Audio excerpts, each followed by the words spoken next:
Good afternoon from Manali. Bag tag সব নিয়ে আমরা রেডি হয়ে চলে এসেছি। এবারে বাড়ি ফেরার পালা। আজকের ডেস্টিনেশন লখনৌ, যদি ওটা আজকে আর থাকবে না, কালকে হয়ে যাবে। সেই ট্রাক ড্রাইভারদের মতন আজ শুরু হবে, দিয়ে চলতেই থাকবো। ট্রাক ড্রাইভার আর খালাসির মতন জার্নি হবে আজকে। চলো এবারে লাগেজ ফাগেজ নিচে পাঠিয়ে দিচ্ছি, রিসেপশনে যাব, বাকি পেমেন্ট করব, গাড়িতে সমস্ত কিছু লাগেজ তুলবো আর বেরোবো। আর এদিকে ভিউটা দেখো কি সুন্দর, পুরো মানালি। ওই দিকে মার্কেটটা যেখানে আমরা কালকে গেছিলাম, ওই দিকে ঘরটাই ওখানে, আমরা আছি এই পাশটায়। হ্যাঁ, এই দিকের এটা হচ্ছে ক্লাব মাহিন্দ্রার প্রপার্টিটা। খুব সুন্দর ছোটো ছোটো কটেজ আছে, এগুলো অ্যাটিক রুম, মানে দোতলা করে করে, নিচেও থাকতে পারো উপরেও থাকতে পারো, বেশ ভালো। আর এই ভিউকে বাই বাই করে চলো বাড়ির দিকে এগোই। আবার আসবো মানালি লাদাখ দুটোই। এই চলে আসলাম আমরা মানালি মার্কেটের কাছে। এটা দিয়ে উঠলেই মানালি মার্কেট। ছিলাম নদীর ওপারে, এখানে মানালি বাস স্ট্যান্ডও ছিল। ওই পার দিয়ে এসে নদীটাকে জাস্ট ক্রস করলাম, বিয়াস রিভারকে করে এবারে চলে এসেছি আবার সেই যেই লে মানালি হাইওয়ে যেটা ছিল তাতে চলে এসেছি। এবারে এটা হচ্ছে NH3, এই রাস্তা ধরে সোজা একদম এগিয়ে যাব কুলু, তারপরে হচ্ছে গিয়ে সেখান থেকে টান্ডি, খুব সম্ভবত টান্ডি হয়ে দিচ্ছ। দেখো নদীটা দেখো ওপাশে কিরম জল যাচ্ছে। আর প্রচুর তো ভেঙে চুরে গেছে রাস্তাঘাট সব। এই যে এখানটা তো ভাঙা, এই যে পুরো এখানটা দিয়ে ঘিরে রেখেছে। হাফ পোর্শন রাস্তা নেই, দেখো ওই দিকের পোর্শনটা এখানে নেই, রাস্তার ভেঙে চলে গেছে। ওই জন্য এইটুকু পোর্শনে এপাশ দিয়েই কিন্তু গাড়ি যাচ্ছে আসছে।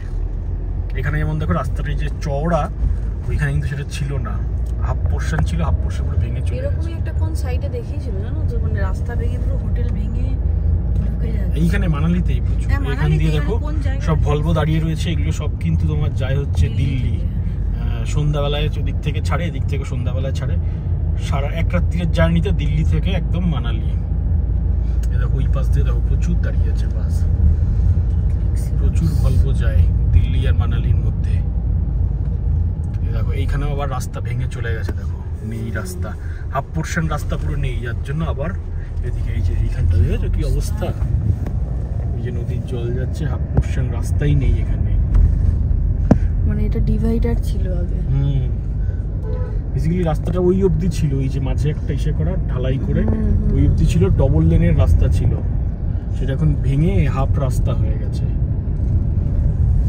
পুরো সব জায়গায় রাস্তা ভেঙে গেছে। 1.5 বছরের মতন হয়ে গেল এখন অবধি এই অবস্থা, মানে এত ক্ষয়ক্ষতি হয়েছিল। সিঙ্গেল লেনের রাস্তা দিয়ে এখন গাড়ি, এই যে আবার এখান থেকে রাস্তাটা আছে গোটা মাঝখানে কিছু কিছু জায়গায় ভেঙে ভেঙে চলে গেছে পুরো, এই সব জায়গা পুরো রাস্তা ভেঙে গেছে। এইখানে দেখো নদীর পাশে রাস্তা ভেঙে গেছে, এখনো কাজ চলছে, যার জন্য এদিকে এক সাইড করে করে গাড়ি ছাড়ছে, একবার এপাশ থেকে একবার ওপাশ থেকে। এখন এত জল কম, তাতেও কত ফোর্সে জল যাচ্ছে। এখনো বছর 2 লাগবে পুরো জিনিসটা। এই যে হেভি জলের স্রোত, এইটুকু জল তাতেই এত স্রোত নদীতে। মানে বর্ষাকালে যখন জল বেড়ে যায় কি অবস্থাই না হয়।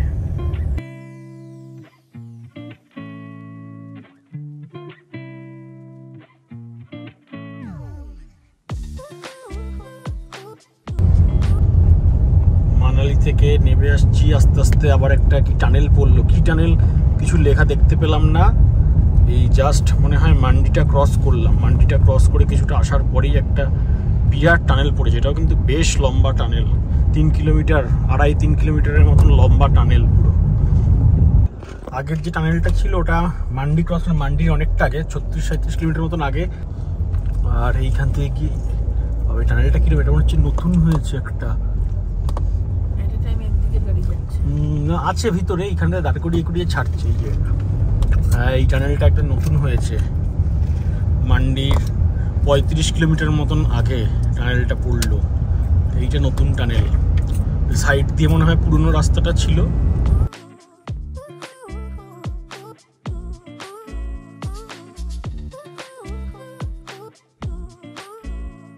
মানে ওদিক থেকে আমরা জম্মু থেকে গুলমার্গ যাওয়ার সময় যেরকম রাস্তা পেয়েছি, এদের মানালির থেকে চণ্ডীগড়ের দিকে আসার সময় কিন্তু দুটো দিকেই রাস্তা খুব ভালো।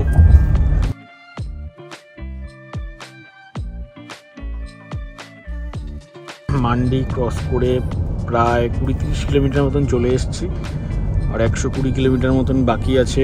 চণ্ডীগড় দেখাচ্ছে। আর এখন শুধু আমরা পাহাড়ের থেকে নেমে চলেছি নিচের দিকে। খুব সুন্দর চওড়া হাইওয়ে, একদম স্মুথ রাস্তা।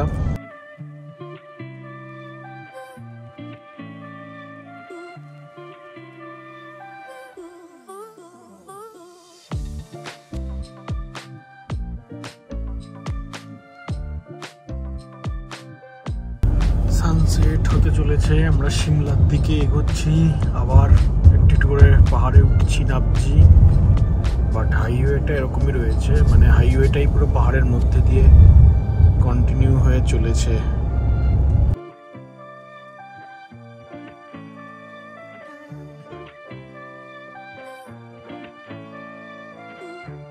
এই সিমলা সোজা চলে গেল 82, চণ্ডীগড় ডান দিকে 102।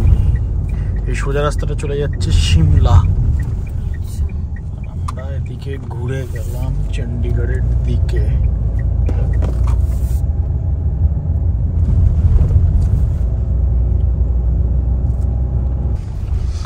এখন আমরা চণ্ডীগড় ক্রস করে যাচ্ছি। টাইম এখন 9:45। রাস্তায় মোটামুটি চণ্ডীগড় ঢোকার আগে 3-4বার করে হিউজ ট্রাফিক জ্যামে পড়তে হয়েছে, যেখানে পুরো 2 ঘন্টা মতন নষ্ট হয়েছে, মানে কোনো কারণ ছাড়াই। হাই রোডের ওপরে প্রচণ্ড জ্যাম, যার জন্য মাঝে তো আবার এক জায়গায় ভেতর দিয়ে আসতে হয়েছে। গুগল ম্যাপেতে দেখাচ্ছিল ভিতরের রাস্তা দিয়ে, এবং সমস্ত গাড়ি সেখান দিয়ে ঢুকে ভিতরের রাস্তাতেও জ্যাম। তো এই সমস্ত করে প্রায় 1 ঘন্টা 2 আমরা পিছিয়ে আছি। আর আপাতত চণ্ডীগড়কে বাইপাস করছি। হাইওয়ে ছেড়ে এখন একটা ভিতরের রাস্তা দিয়ে ঢুকে আমরা যাচ্ছি। এরকম পুরো গ্রামের মধ্যে দিয়ে, দুপাশে মাঠ, মাঝখান দিয়ে সরু রাস্তা। গুগল ম্যাপে এটা দেখাচ্ছিল, দেখে ঢুকেছিলাম, কিন্তু তারপরে দেখলাম সমস্ত গাড়ি এই রাস্তায় ঢুকেছে, এইটা দিয়েই সব গাড়ি যাচ্ছে আসছে। আমার এইসব দিকে হাইওয়ে হয়তো বন্ধ রয়েছে ফার্মারদের প্রোটেস্টের জন্য। প্রচুর গাড়ি, দিল্লি, পাঞ্জাব, হরিয়ানা সব জায়গায় গাড়ি কিন্তু এই রাস্তাতেই ঢুকেছে। তো সেই কারণের জন্য হাইওয়ে বন্ধ বলে মনে হয় ভেতরের রাস্তা দিয়ে গিয়ে উঠতে হবে। আম্বালার জন্য এই রাস্তাটাই দেখাচ্ছে, আর কোনো রাস্তা নেই। হাইওয়ে দিয়ে কিছু রাস্তা দেখাচ্ছে না, এটাই দেখাচ্ছে আম্বালা যাওয়ার জন্য। এবং বিভিন্ন দিক থেকে কিন্তু এই রাস্তাগুলোতে প্রচুর গাড়ি এসে, ছোট ছোট গাড়ি এসে উঠছে। হ্যাঁ, বাস, লরি এ সমস্ত কিছু নেই, বাট ছোট প্রাইভেট গাড়ি সবই কিন্তু এই রোড ধরেই যাচ্ছে। আমাদের আগেও পরপর অনেকগুলো গাড়ি রয়েছে। পিছনে আছে ভাঙাচোরা রাস্তা আছে একটু লোকাল এরিয়ার মধ্যে দিয়ে, গ্রামের ভিতর দিয়ে। তো সেটা ধরেই এখন চলেছি আম্বালার দিকে। এই আরো কিছুটা গেলে পরে গিয়ে আবার ওই হাইওয়েতে উঠবো আর কি। দেখো একবার কিচ্ছু নেই, আর এই পাশ দিয়ে একটা কি কাটা তারের বেড়া দেয়, অনেকক্ষণ হচ্ছে, ট্রেন লাইন বা কিছু মনে হয় বাদিকের এই জায়গাটা দিয়ে এরকম ভাবে বেড়া ফেরা দিয়ে আটকানো। আর ডান দিকের মাঠ এরকম অন্ধকার, মাঝখান দিয়ে একটা গ্রামের রাস্তা, কোনো লাইট নেই, কিচ্ছু নেই, শুধু গাড়ির আলোতেই আলো। সেইখান দিয়েই সব পরপর চলেছে। আমাদের ওয়েস্ট বেঙ্গল, তার আগে হরিয়ানা, তার আগে মহারাষ্ট্রের গাড়ি, আরও আগে ওখানে অনেকগুলো গাড়ি যাচ্ছে। পরপর এইটাই গিয়ে উঠছে আম্বালা চণ্ডীগড় এক্সপ্রেসওয়ে NH 152-তে। অলমোস্ট এসে গেছি আমরা হাইওয়েটার কাছাকাছি, আর 2 কিলোমিটার মতন দেখাচ্ছে। আম্বালা সিটি ক্রস করে বেরোচ্ছি। এই যে সামনে সেই ধনুকটা, আগের দিন যাওয়ার সময় সেই যে দেখেছিলাম সকালবেলায়। এবং এটা ক্রস করে ঢোকা মাত্রই কিন্তু পুরো শুরু হয়ে গেল রাস্তার দুধার দিয়ে এরকম পরপর সব খাওয়া দাওয়ার জায়গা, হোটেল, রেস্টুরেন্ট, প্রচুর জায়গা রয়েছে। তো আমরা আরও 2.5 ঘন্টা মতন এগিয়ে যাবো, 150 কিলোমিটার মতন এগিয়ে গিয়ে দেন আমরা ডিনার করবো, কারণ এখন সেরকমভাবে খিদে পাচ্ছে না। তো চলো আমরা আরও এগোই। আমরা মুরথালেতে, মান্নাত হাভেলিতে দাঁড়ানোর প্ল্যান করেছি। ওটা 24 আওয়ার্সই ওপেন থাকে। কুরুক্ষেত্রের কাছে এসে হাই রোডের ধারে আজকে আমাদের কি উড়ান ধাবা নাম ছিল মনে হয়, উড়ান ধাবাতে আমাদের আজকে ডিনার। রাইস, কাশ্মীর আলুর দম, গ্রিন স্যালাড, এখানে একটা থালিতে প্রচুর কিছু আইটেম দিয়েছে। এখানে আবার নান, রুটি ফুটি সব কিছু আছে, রাইস আছে, ডাল আছে, মিক্স ভেজ, রায়তা। তো চলো ঝটপট করে এগুলো খেয়ে নিই, তারপর আবার জার্নি করতে হবে। এখন আমরা পানিপথ ক্রস করে যাচ্ছি। তো ডিনার করেছিলাম পানিপথের বেশ কিছুটা আগে, কার্নালেরও আগে। তারপরে ঘন্টাখানেক মতন ড্রাইভ করে এসেছিলাম। তো ঘন্টাখানেক মতন পানিপথের দিকে এগিয়ে আসার পরে এতটাই ঘুম পাচ্ছিল যে ওখানে আবার একটা ধাবা ছিল, সেই ধাবাতে গাড়ি রেখে অনেকক্ষণ ঘুমিয়েছি। না হলেও প্রায় 2-2.5 ঘন্টার মতন তো হবেই। 2-2.5 ঘন্টার মতন টেনে ঘুমিয়েছি। দেন ঘুম থেকে ওঠার পরে মানে চোখ খুলতে পারছিলাম না, এত ঘুম পাচ্ছিল। 2-2.5 ঘন্টা মতন টেনে ঘুমানোর পরে দেন এখন অনেকটা ফ্রেশ লাগছে। রাস্তাটাও এখন অনেকটা ফাঁকা হয়েছে। দেন এখন আবার এগিয়ে যাচ্ছি। লোকেশনে আপাতত আগ্রা দিয়ে রেখেছি। আগ্রা অবধি পৌঁছে ডিসাইড করবো যে লখনৌ অবধি যাওয়া যাবে কি না, নাকি করা যাবে। তখন তো আলো হয়ে যাবে। 8:30 দেখাচ্ছে আগ্রা পৌঁছানোর টাইম। এই যে বাদিকে মান্নাত হাভেলি মুরথালের, এইটা আমরা একদম সকালবেলায় প্রথম দিয়ে রেখেছিলাম হচ্ছে আমাদের ডিনারের ডেস্টিনেশনের জন্য। তখন এটাতে টাইম দেখিয়েছিল 11টা, যখন আমরা মানালির থেকে স্টার্ট করি 11টা 11:30 মতন দেখিয়েছিল। তো এটা ছিল আমাদের টার্গেট ডিনার করার 11:30টার সময়। তো সেটা এখন আমরা ক্রস করছি 4:30টার সময়। 5 ঘন্টা ডিলেতে চলছে। সেই 5 ঘন্টার মধ্যে আছে আমাদের বহুবার বড় বড় ট্রাফিক জ্যামে পড়া হাইওয়ের ওপরে। দেন আছে আমাদের ঘুম দেওয়া, প্রায় 2.5 ঘন্টার বেশি ঘুম দেওয়া, এবং তার সঙ্গে আছে ডিনার করা। তো এই সমস্ত কিছু নিয়ে 5 ঘন্টা দিল্লিতে রান করছি। দিল্লি আছে আর 66 কিলোমিটার। ভোরবেলায় 6টা নাগাদ এই যে যমুনা এক্সপ্রেসওয়ের ওপরে এসে পৌঁছেছি। এই আমার পেছনে হচ্ছে নয়ডার দিক থেকে এই রাস্তা দিয়ে এসছি। যমুনা এক্সপ্রেসওয়েতে জাস্ট উঠেই আমরা এখানে দাঁড়িয়ে পড়েছি। কেন দাঁড়িয়েছি? প্রচণ্ড ঘুম পাচ্ছিল, চোখ খুলে তাকাতে পারছিলাম না। এর আগে পানিপথের ওখানে প্রায় ঘন্টা 2-2.5 ঘুমানোর পরেও এখানে এসে আজকে প্রচণ্ড ঘুম পাচ্ছিল, কিছুতেই চোখ খুলে তাকাতে পারছিলাম না। আজকে বাধ্য হয়ে এখানে আমরা দাঁড়ালাম। এখানে দাঁড়িয়ে আবার পুরো পাক্কা 2 ঘন্টা মতন এখানে আমরা ঘুমিয়েছি। ভীষণ ভালো ঘুম হয়েছে। আর লাকিলি গাছের আড়ালে এখানে গাড়িটা রেখেছিলাম, যার জন্য বাকি পুরো রাস্তায় রোদ হয়ে গেল। গাছের আড়ালে এখানে গাড়িটা থাকাতে আমাদের গাড়িতে কোনো রকম কোনো রোদ পড়েনি, যার জন্য কিন্তু খুব ভালোভাবে ঘুমানো গেছে। এবার মুখে জল টল দিয়ে পুরো ফ্রেশ। এবার ব্যাক টু ব্যাক 2খানা expressway, Yamuna expressway, then Lucknow Agra expressway যাবো সোজা আমাদের হোটেল। 5-5.5 ঘন্টার মধ্যে ঢুকছি। 5 ঘন্টা 44 মিনিট দেখাচ্ছে, বাট ডেফিনেটলি এবারে 5.5 ঘন্টার মধ্যে তো ঢুকবো। চলো দেখা হচ্ছে রাস্তায়, এগিয়ে যাই। মথুরা ক্রস করে বেরোচ্ছি। গাড়ি ক্রুজে দিয়ে একেবারে ছুটছে। টাইম এখন 9:40। আর 63 কিলোমিটার গেলে আমরা যমুনা এক্সপ্রেসওয়ে থেকে নামবো, নেমে লখনৌ আগ্রা এক্সপ্রেসওয়েতে উঠবো। আর টোটাল যেতে হবে এখনও হোটেল অবধি 368 কিলোমিটার। হোটেলে একটা অনলাইনে দেখে মোটামুটি ফাইনাল করা হয়ে গেছে। পৌঁছানোর টাইম দেখাচ্ছে দুপুরবেলা 2:02, মানে হোটেলের যা চেক ইন টাইম মোটামুটি একদম সেই টাইমের সঙ্গে ম্যাচ করে গেছে। তো সেভাবে দাঁড়ানোর কিছু নেই। উঠে শুধুমাত্র প্রথমে যে থেকে পেট্রোল নিয়ে নিয়েছি, পেট্রোল ডিজেল এসব নিয়ে নিয়েছি। 30-35 কিলোমিটার মতন যাওয়ার পরে পেয়েছিলাম যমুনা এক্সপ্রেসওয়েতে। তো এখন একদম পুরো ফুল রয়েছে, কোনো দাঁড়ানোর কিচ্ছু নেই। সোজা গিয়ে একদম হোটেলের স্টপ। 10:17, মানে 2 ঘন্টা 15 মিনিটের মতন টাইম লাগলো যমুনা এক্সপ্রেসওয়ে কমপ্লিট করে। এবারে আমরা চলে যাচ্ছি আগ্রা লখনৌ এক্সপ্রেসওয়ের দিকে, বাদিকে। আর সোজা রাস্তাটা বেরিয়ে চলে যাচ্ছে আগ্রার দিকে। আমরা এখান থেকে গিয়ে ঢুকে গেলাম আগ্রা লখনৌ এক্সপ্রেসওয়েতে। এবার এই রাস্তাটা 305 কিলোমিটার। 300 কিলোমিটার ধরো এক্সপ্রেসওয়েটা, দেন সেখান থেকে 5 কিলোমিটার হয়তো হবে আমাদের হোটেল। এরকম 3.5 ঘন্টা দেখাচ্ছে 305 কিলোমিটারের জন্য।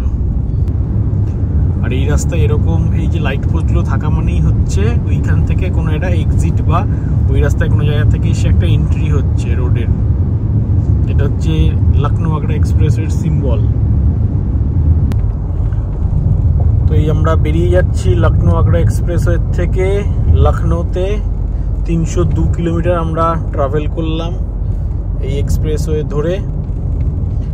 টাইম এখন 1:09, যাক 1:30টার মধ্যে হোটেলে ঢুকে যেতে পারবো। হোটেল আমরা সেট করে নিয়েছি। সো আগে যাই, এবার রোডটা দেখে হোটেলে পৌঁছাই, দেন আবার বাকি কথা হচ্ছে। চলে এসেছি লখনৌতে, হোটেলে এসে চেক ইন করে নিয়েছি। হোটেলের নাম দ্য এলিট লখনৌ। এই হচ্ছে তার জানলা দিয়ে বাইরের ভিউ, এটা মেন রোডটা। এই জাস্ট সামান্য এক্সপ্রেসওয়ে থেকে নেবে একটুখানি। এখানে একটা বিশাল বড় বেড আছে, এখানে একটা 4 জনের বসার বড় টেবিল, ওয়ার্ক স্টেশন, টিভি, জুতো টুতো পরার জন্য একটা বিরাট বড় টেবিল টুল টাইপের দিয়েছে, মিনি ফ্রিজ আছে, এখানে ওয়ার্ড্রপ আছে, আর তার সঙ্গে আছে একটা বিশাল বড় একটা কি হলো বিশাল বড় একটা এরকম পুরো দেখো তো বিরাট বড়। এখানে একটা আছে বাথরুম, ঢুকে এদিকে বেসিন, এপাশে একটা উইন্ডো টাইপের, এখানে একটা বিশাল বড় শাওয়ারের কিউবিক্যাল এরিয়া, সমস্ত ডেন্টাল কিট অ্যান্ড আদার জিনিস দিয়ে সেগুলোকে চোখের সামনে নামিয়ে রাখি। চলো, এখানেও কিছু কিছু দিয়েছে। সো এই হলো রুম ট্যুর। বাকি এখন আমরা লাঞ্চ করতে একটু হয়তো বাইরে যাব, তো দেখা যাক কিরকম প্ল্যান। আগে স্নান টান করে ফ্রেশ হয়ে নিই, দেন লাঞ্চের জন্য হয়তো বেরোবো বাইরে, কিন্তু বাইরে প্রচণ্ড রোদ। সো দেখা যাক কি করা যায়।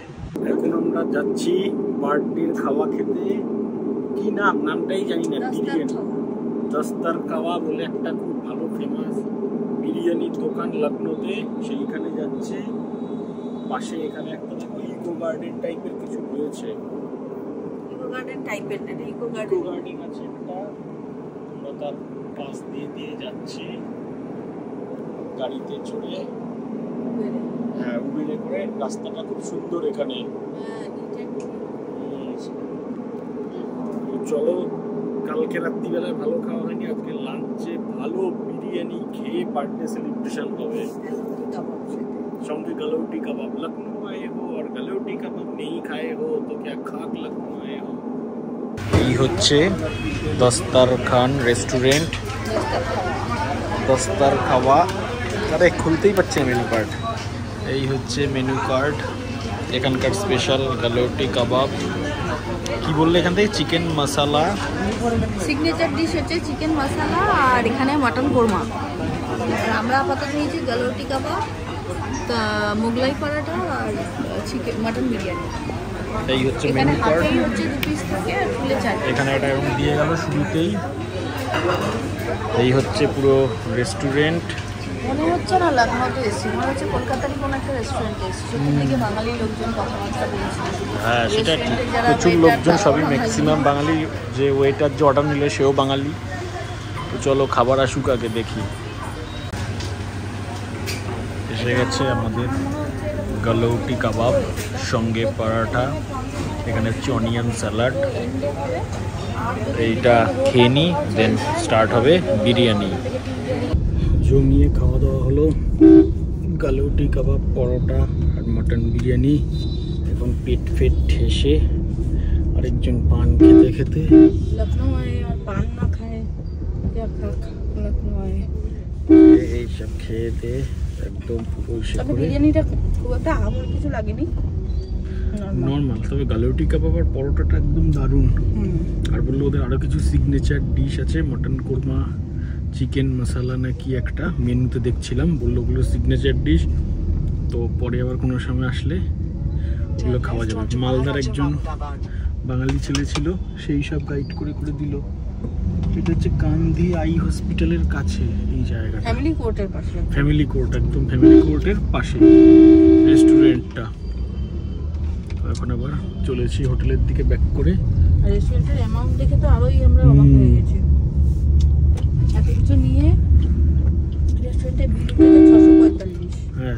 45-এর মধ্যে একটা ফুল প্লেট গালুটি কাবাব, দুটো কি পরোটা মুগলাই পরোটা, দুটো কোল্ড ড্রিঙ্কস, আর হচ্ছে একটা হাফ মাটন বিরিয়ানি। এখানে হাফটাই হচ্ছে আমাদের এখানে ফুলের সমান, 2 পিস করে মাটন দেওয়া থাকে আবার। এটা হলেই প্রায় 1500-এর উপরে বিল হয়ে যায়। সে তো হতোই। একটা গালুটি কাবাবে 400 টাকা নিয়ে নিতে। চলো খাওয়া দাওয়া ডান, বার্থডের খাওয়া কমপ্লিট। এবার যাচ্ছি হোটেলের দিকে গিয়ে রেস্ট নিতে হবে, দিন সন্ধ্যাবেলা আবার খাওয়া দাওয়া, বার্থডের খাওয়া দাওয়া, snacks. Good afternoon from Lucknow. Breakfast করে স্নান খাওয়া টাওয়া সব কিছু করে কাজবাজ ছেড়ে একদম পুরো রেডি। আজকে ভালো করে ঘুম দিয়ে নিয়েছি যাতে আর সারা রাত্রি কোনো ঘুম না আসে। লখনৌ থেকে বেরোচ্ছি, টাইম এখন অলমোস্ট 1টা। একদম সোজা চলতে থাকবো, আজকে একদম বাড়িতে গিয়েই থামবো। চেষ্টা করছি ভোরবেলায় 4টে-5টার মধ্যে কলকাতায় বাড়িতে ঢুকে যাওয়ার। তো চলো, সব কিছু গোছগাছ করা হয়ে গেছে। লাগেজের জন্য লোককে ডেকে নিয়েছি, আসছে। এগুলো নিচে নামলে এখান থেকে চেক আউট করে বেরোবো। গিয়ে ফার্স্টে লখনৌ রিং রোড ধরবো, দেন সেখান থেকে গিয়ে পূর্বাচল। বেরিয়ে পড়লাম হোটেল থেকে। লাগেজ ফাগেজ পিছনে দেখো, পুরো একদম প্যাকড আপ লাগেজ হয়ে আছে। আর বেরিয়েই একদম হোটেলের পাশে এই পাম্পটা ছিল, এখান থেকে পুরো ট্যাঙ্কি ফুল করে নিলাম। যে তেল দিশে বয়স্ক করে সে বলছিল যে গাড়ি কোথায় রাখা ছিল, এতদিন এরকম নোংরা হয়েছে। আমি বললাম যে রাখা ছিল না, গাড়ি চলছিল, লে লাদাখ গেছিল সেই জন্য। তো যাই হোক, সে সমস্ত করে এবারে তেল ফেল ভরে নিয়ে পুরো অল সেট। রেঞ্জ এখন দেখাচ্ছে 500-র ওপর।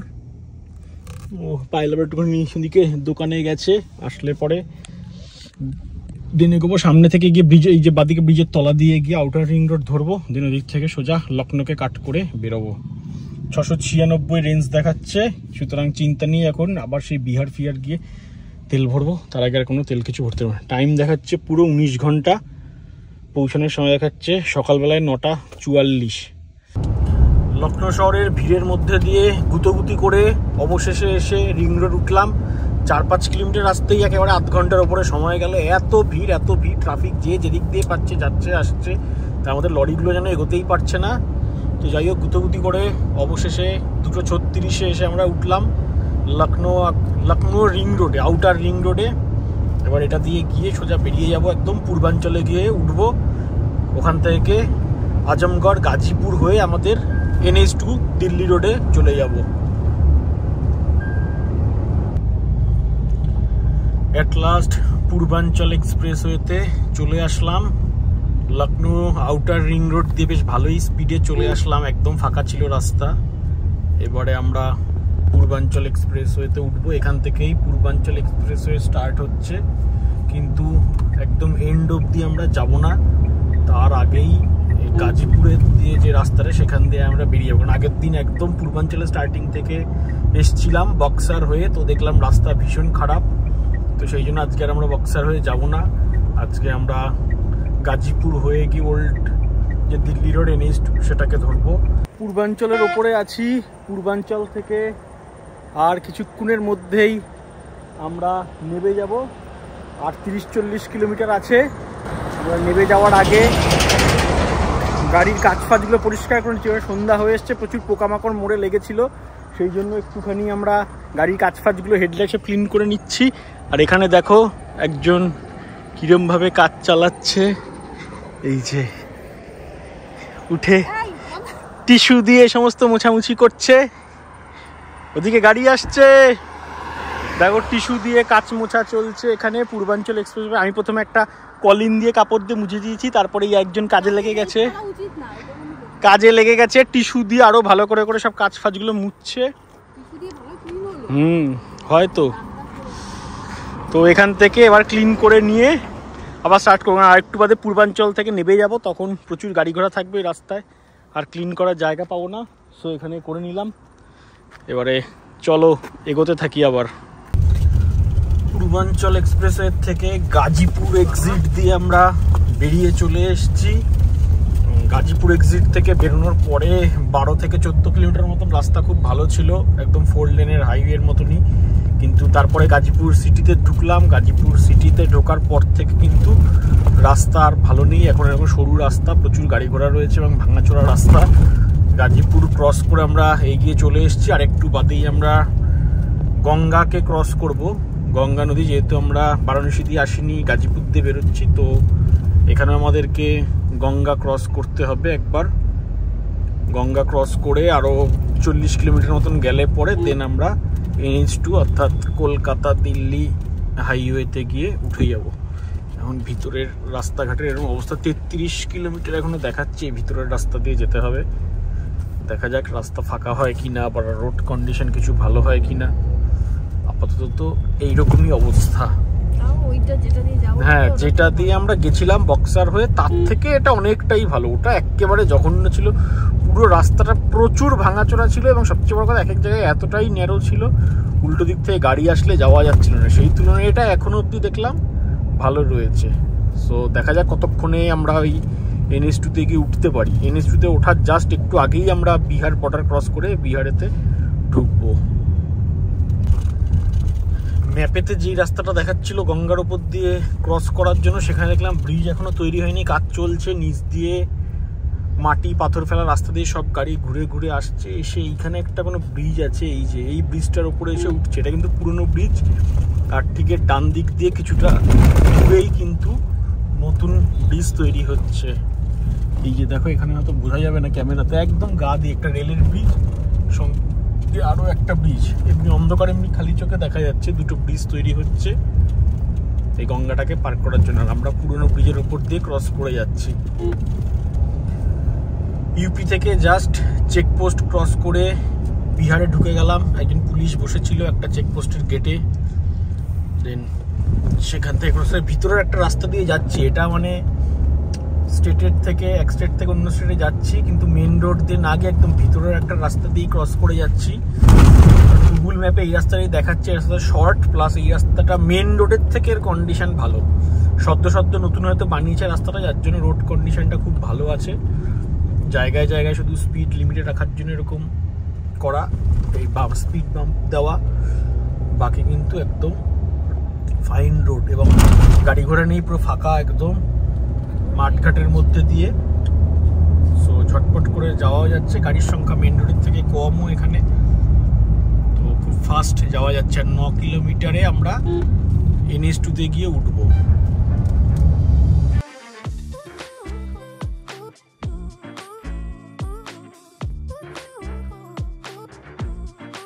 ঔরঙ্গাবাদ ঢোকার ঠিক একটু আগে সোন নদীর পাশ দিয়ে একটা রাস্তা নেমে গেছে হাইওয়ে থেকে, সেখান থেকে এসে রেস্টুরেন্টে আসলাম। রেস্টুরেন্টের নাম হচ্ছে আনন্দম বলে একটা রেস্টুরেন্টে আসলাম ডিনার করতে। বেশ পরিষ্কার পরিচ্ছন্ন, এই হচ্ছে রেস্টুরেন্ট, পুরো ফাঁকা, আমরাই শুধু রয়েছি, নিচে কিছু লোকজন ছিল।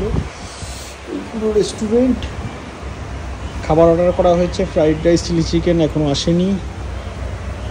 বসে রয়েছি, এই যে জল দিয়ে গেছে, মেনু কার্ড, এই যে খাবারের মেনু, বিরিয়ানিও আছে, স্যুপ, রোল, চাইনিজ মেন কোর্সের থেকে আমরা দিলাম। বাবা, প্রচুর কিছু রয়েছে, লিস্ট, লম্বা লিস্ট। এখান থেকে খেয়ে দিয়ে নিই। আর 2.5 ঘন্টা দেখাচ্ছে বিহার ক্রস করতে, আবার ঝাড়খণ্ডে 4 ঘন্টা, লাস্টে ওয়েস্ট বেঙ্গলে ঢুকে সবচেয়ে বেশি 6.5 ঘন্টা। তুমুল বিরক্তিকর ওয়েস্ট বেঙ্গলের রাস্তাঘাট। ডিনার করে বেরিয়ে চলে আসলাম, জাস্ট সোন রিভার ক্রস করলাম। এবারে এগিয়ে যাচ্ছি ঔরঙ্গাবাদের দিকে। আর 2.5 ঘন্টার মতন টাইম দেখাচ্ছে আমাদের ঝাড়খণ্ড ঢুকতে, মানে একদম রাত্রির 12টা নাগাদ ঝাড়খণ্ডে ঢুকবো। সামনেই ঔরঙ্গাবাদ আসছে, যেখান থেকে আগের দিন আমরা ভিতরের রাস্তাটা নিয়ে নিয়েছিলাম পূর্বাঞ্চলে যাওয়ার জন্য। আজকে সেটা আমরা গাজীপুর হয়ে ব্যাক করেছি। রাত্রি এখন 2:18, আর আমরা যাচ্ছি ঝাড়খণ্ড দিয়ে। প্রায় 100 কিলোমিটার মতন রাস্তা, ভাঙাচোরা ছিল, প্রচুর ডাইভারশন ছিল, সেগুলো ক্রস করে আসার পরে এবারে স্টার্ট হয়েছে ঝাড়খণ্ডের 6 লেনের হাইওয়ে। এটাই কন্টিনিউ হবে এখন বেশ খানিকক্ষণ ওয়েস্ট বেঙ্গলে ঢোকার কিছুটা আগে পর্যন্ত। তো এইখানে আরও আমাদের 100 কিলোমিটার মতন যেতে হবে ঝাড়খণ্ডের মধ্যে দিয়ে। তো হোপফুলি সেখানে রাস্তাটা এরকম ভালোই থাকবে, খুব বেশি খারাপ আর পাবো না। শেষের দিকে ওয়েস্ট বেঙ্গল ঢোকার আগে হয়তো কিছুটা আবার এই 6 লেনটা চেঞ্জ হয়ে যাবে, তার আগে অবধি কিন্তু এরকমই থাকবে। তো এখানে একটা ভালো স্পিড মেনটেন করে যাওয়া যাবে। 2:19 অলরেডি টাইম। সো হোপফুলি আমরা মোটামুটি 3:30-এর মধ্যে ওয়েস্ট বেঙ্গলে ঢুকে যাব, এবং ওয়েস্ট বেঙ্গলে ঢোকার পরে 6.5 ঘন্টার মতন টাইম দেখাচ্ছিল আগে। তো দেখা যাক সেটা আর কতক্ষণ লাগে। 9টা 9:30টার মধ্যে হয়তো আমরা বাড়িতে পৌঁছে যাব।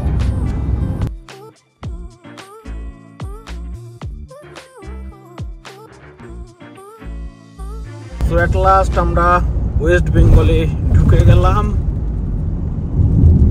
ঝাড়খণ্ড থেকে। এবার এখানে লম্বা লরির জ্যাম রয়েছে চেকিংয়ের জন্য। এদিক ওদিক দিয়ে ফাঁক ফোকর করে বেরিয়ে আমাদের আগে আগে যেতে হবে। না, আজকে বেশি বড় লাইন নেই, ওই কটাই রয়েছে। কতদিন বাদে আসলাম ওয়েস্ট বেঙ্গলে? 3 সপ্তাহ মতন, 21 দিন। 800-200 কিলোমিটার মতন যেতে হবে, গেলেই মোটামুটি পৌঁছে যাব। দেখা যাক এই লাস্টের 200 কিলোমিটারে কতক্ষণ কি টাইম লাগে।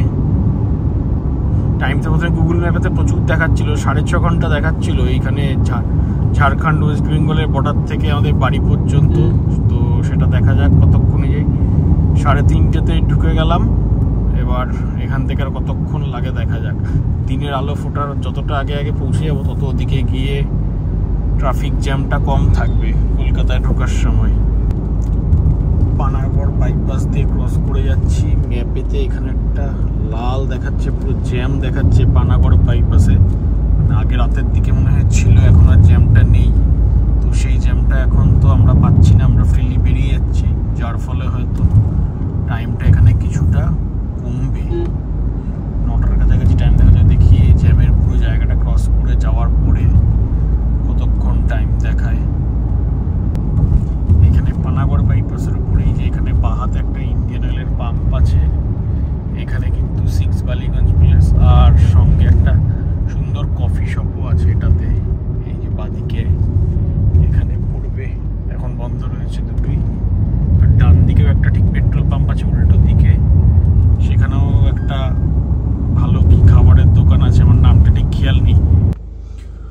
বর্ধমান ঢোকার আগে এরকম মারাত্মক জ্যামেতে ফেসে রয়েছি, পরপর লরির জ্যাম। কিসের থেকে জ্যাম কিচ্ছু বোঝা যাচ্ছে না, কিন্তু মারাত্মক জ্যাম। একদম সাইড কাটিয়ে আমরা আর এই ছোটো গাড়িটা এগিয়ে এসেছি, কিন্তু আলটিমেটলি এখানে এসে দাঁড়িয়ে গেছি।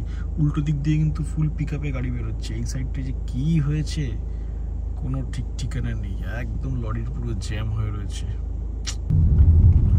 অনেকক্ষণ জ্যামের মধ্যে ফেসে থেকে অ্যাট লাস্ট বর্ধমান শহরের ভিতর দিয়ে বেরিয়ে আসতে পেরেছি, নালে এখনো জ্যামেই ফেসে থাকতে হতো। এই সমস্ত করে শেষমেশ এই পালসির টোলে এসে পৌঁছেছি। এখানেও প্রচুর লরির ভিড় এইখানে, এই লেনের জন্য শুধুমাত্র। তাও ফাঁকায় ফাঁকায় বেরোলাম। এই পাশের লেনগুলোতে কিন্তু প্রচুর গাড়ির ভিড় রয়েছে। দেখো এখান থেকে বেরিয়েও একদম সব লরি, মানে রাস্তা জুড়ে সব দাঁড়িয়ে রয়েছে। মানে গাড়ি যেন আর যাবে না, শুধু এরা দাঁড়িয়েই থাকবে। খুব খারাপ অবস্থা বর্ধমানের কাছে NH2 এর এখন। মানে এদিক দিয়ে যারা যাতায়াত করবে তাদের এটা মাথায় রাখতে হবে, বর্ধমানের এখানে রাস্তার অবস্থা ভীষণ খারাপ। একটা ভোরবেলা ছিল বলে তবু সিটির ভেতর দিয়ে আমরা জলদি বেরিয়ে আসতে পেরেছি, কিন্তু এটা বেলা বেরিয়ে গেলে বর্ধমান সিটির ভেতরে যে অবস্থা হয় তখন ভিতর দিয়ে যাওয়াটাও দুষ্কর। যাই হোক, টাইম এখন 6:28, বাট এখনো পর্যন্ত সানরাইজ হয়নি। আকাশটা পুরো মেঘলা মেঘলা খোলা খোলাই হয়ে রয়েছে। মনে হচ্ছে আজকে মেঘলা মেঘলা ওয়েদারই থাকবে। এদিকে আমাদেরও বড় বড় ঘুম পাচ্ছে এরকম ওয়েদার দেখে। ঘরে গিয়ে একটা টেনে ঘুম দিতে হবে। তো ডানকুনির দিকে এগিয়ে আসতেই শুরু হয়ে গেল জোর বৃষ্টি। পুরো ট্রিপে আমরা কোথাও বৃষ্টি পাইনি, আর ঠিক আজকে যখন কলকাতা ঢুকছি তার আগে শুরু হয়ে গেল বৃষ্টি। আকাশ পুরো মেঘলা করে রয়েছে। ডানকুনির দিকে যেতে আর 20-25 কিলোমিটার, সেরকম জায়গার থেকে শুরু হয়ে গেল বৃষ্টি। অনেকক্ষণ ধরে আকাশটা মেঘলা করেছিল, বৃষ্টি হবে হবে ভাব হচ্ছিল, তো আলটিমেটলি বৃষ্টিও স্টার্ট হয়ে গেল। বাড়ির কাছে এসে ফার্স্ট বৃষ্টিতে পড়লাম। মানে গাড়িটা যতটা যা ধুলো ফুলো মেখেছিল সেটা হয় পরিষ্কার হবে যদি খুব জোরে বৃষ্টি হয়, নাহলে পরে আরও কাদা হয়ে বসে থাকবে। অবশেষে আমরা ডানকুনির টোল প্লাজা পেরিয়ে গেলাম। আর পুরো নর্থ ওয়েস্টের এতগুলো স্টেট, এতগুলো জায়গা সমস্ত কিছু ঘুরে এসে ফাইনালি যেটা দেখা গেল, পশ্চিমবঙ্গে ঢুকে এই বর্ধমান থেকে ডানকুনির যে রাস্তার কন্ডিশন, যা ট্রাফিক জ্যাম, ট্রাফিক কন্ট্রোল করার এতটা অযোগ্যতা, এইটা কিন্তু সারা ভারতে যতগুলো স্টেট আমরা ঘুরে আসলাম আর কোথাও দেখতে পেলাম না। একেবারে তস্বর যাচ্ছে তাই অবস্থা হচ্ছে গিয়ে বর্ধমান টু ডানকুনি এই এক্সটেনশনটাতে। রাস্তার কাজ আজ 3 বছর 4 বছর ধরে চলছে, সেই কাজও শেষ করে উঠতে পারেনি। ট্রাফিক জ্যাম আগে যা ছিল এখন তার থেকে আরও যাচ্ছে তাই অবস্থা হয়েছে। কোনো রকম কোনো কন্ট্রোল করার কোনো ক্ষমতা নেই, কিচ্ছু নেই, খুবই খারাপ অবস্থা। এটা বলতেও খুব খারাপ লাগে যে আমরা ওয়েস্ট বেঙ্গলে থাকি, হয়তো ওয়েস্ট বেঙ্গলের রাস্তাঘাট ভারতের অন্যান্য সমস্ত স্টেটের থেকেই একেবারে যাচ্ছে তাই অবস্থা।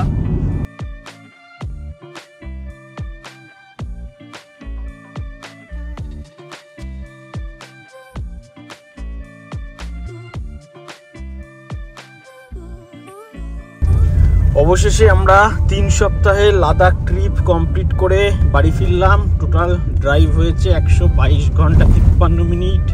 অ্যাভারেজ স্পিড ছিল আমাদের 55, মাইলেজ পেয়েছি 14, আর টোটাল আমরা জার্নি করেছি 6757.45, এই 6758 কিলোমিটারের ট্রিপ কমপ্লিট করে আজ আমরা বাড়ি ফিরলাম। গাড়ি একেবারে কাদা ফাদা হয়ে একাকার অবস্থা। কালকে গাড়ি ধোয়াতে দিতে হবে এবং তারপরে রেডি থাকবে আবার পরবর্তী আরেকটা কোনো ট্রিপের জন্য। আপাতত আমাদের 6758 কিলোমিটারের লাদাখ ট্রিপ ভালোভাবেই সম্পন্ন হলো। চলো টাটা, বাই বাই।